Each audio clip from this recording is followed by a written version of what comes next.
कैसे हैं दोस्तों? क्या आपने कभी सोचा कि समंदर के अंदर भी डैम बन सकता है कि नहीं? नाज़रीन, एक शख्स ने ये सोच लिया था कि वो समंदर के अंदर डैम बनाकर अफ्रीका और यूरोप को जोड़ देगा। नाज़रीन, 1920 की दहाई में जब यूरोप पूरी तरह तबाह हो चुका था, हर तरफ बेरोज़गारी, गुर्बत और सियासी इख्तलाफात आम थे। और इसी सब माहौल में एक जर्मन इंजीनियर जिसका नाम था हरमन सोरगल ने एक हैरान कुन ख्याल पेश किया कि वो समंदर के पानी को खुश्क करेगा और उस ज़मीन पर खेती बाड़ी करेगा, ज़मीनों को ज़रखेज़ करेगा, बिजली पैदा करेगा, नई ज़मीनें बनाएगा और यूरोप और अफ्रीका को एक बना देगा। हरमन का ख्याल था कि बड़े बड़े डैम्स बनाकर समंदर के पानी को खुश्क करके समंदर की सतह को नीचे किया जा सकता है। हरमन सोरगल का ख्याल था कि इस मंसूबे से दुनिया में अमन आएगा, यूरोप और अफ्रीका एक साथ तरक्की करेंगे और दुनिया को तवानाई का एक नया जरिया मिलेगा। लेकिन ये मनसूबा नाकाम हो गया। ये मनसूबा इतना महंगा था कि कोई भी मुल्क इस पर अकेले खर्चा नहीं कर सकता था। फिर उसके बाद बारी आती है माहौलियाती आलूदगी की। साइंसदानों का कहना है कि अगर समंदर के पानी को खुश्क कर दिया जाता तो बहुत सारी माहौलियाती आलूदगी पैदा होती है,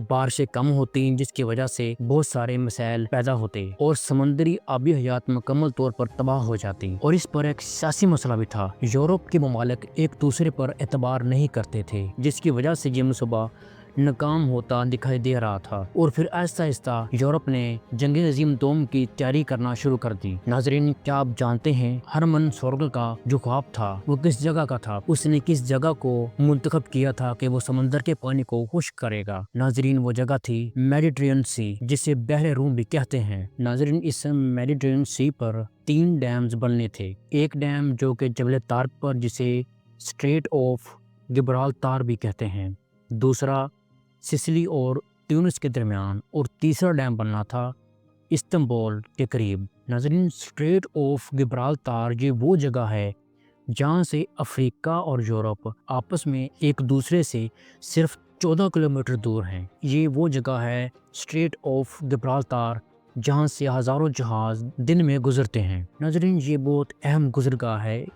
यहाँ से यूरोप और अफ्रीका के बहरी जहाज़ हज़ारों गुजरते हैं। ये अफ्रीका और यूरोप का बड़ा अहम बहरी रास्ता है। यूरोप को अगर एशिया तक आना हो तो वो इसी स्ट्रेट ऑफ गिब्राल्टार के अंदर से गुजरता है और फिर मेडिटेरेनियन सी के अंदर दाखिल होकर नहर सुएज़ के ज़रिए ये एशिया तक पहुंच जाता है। और इसी तरह एशिया को अगर यूरोप तक जाना हो तो वो इसी नहर सुएज़ के ज़रिए मेडिटेरेनियन सी और उसके बाद स्ट्रेट ऑफ गिब्राल्टार के ज़रिए यूरोप तक पहुंच जाता है। नाज़रीन, स्ट्रेट ऑफ गिब्राल्टार एक ऐसी जगह है जहां आज तक कोई ब्रिज नहीं बन सका। नाज़रीन, इस पर बहुत सारे ब्रिज बनाने के लिए स्पेन और मार्रकेश के दरमियान एक मनसूबा भी शुरू हुआ था, लेकिन ये मनसूबा आज तक शुरू नहीं हो सका क्योंकि स्ट्रेट ऑफ गिब्राल्टार एक ऐसी जगह है जहां से अटलांटिक ओशन और मेडिटेरेनियन सी आपस में मिलते हैं। ये दोनों समंदर आपस में मिलकर एक ताकतवर लहरें बनाते हैं, जिसकी वजह से यहाँ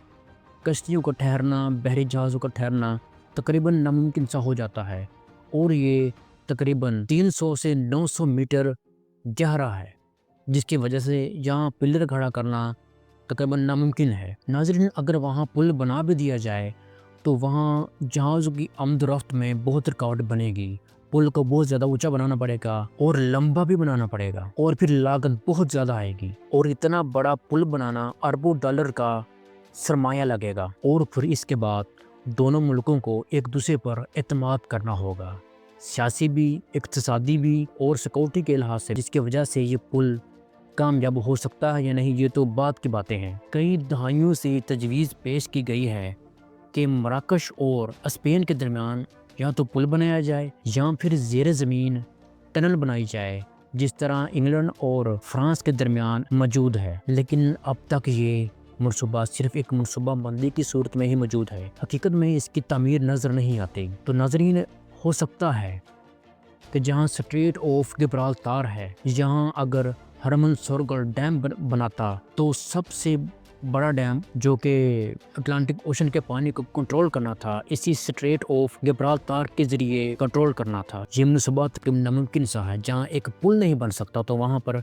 डैम कैसे बनाया जा सकता है? इसलिए ہرمن سورگل کا خواب کبھی پورا نہیں ہو سکا اور وہ 1952 میں اس دنیا سے چلا گیا۔ اس کے بعد یہ منصوبہ کبھی بھی کسی نے شروع نہیں کیا۔ ویڈیو اچھی لگی تو ہمارے چینل کو سبسکرائب اور ہماری ویڈیو کو لائک لازمی کیجیے گا۔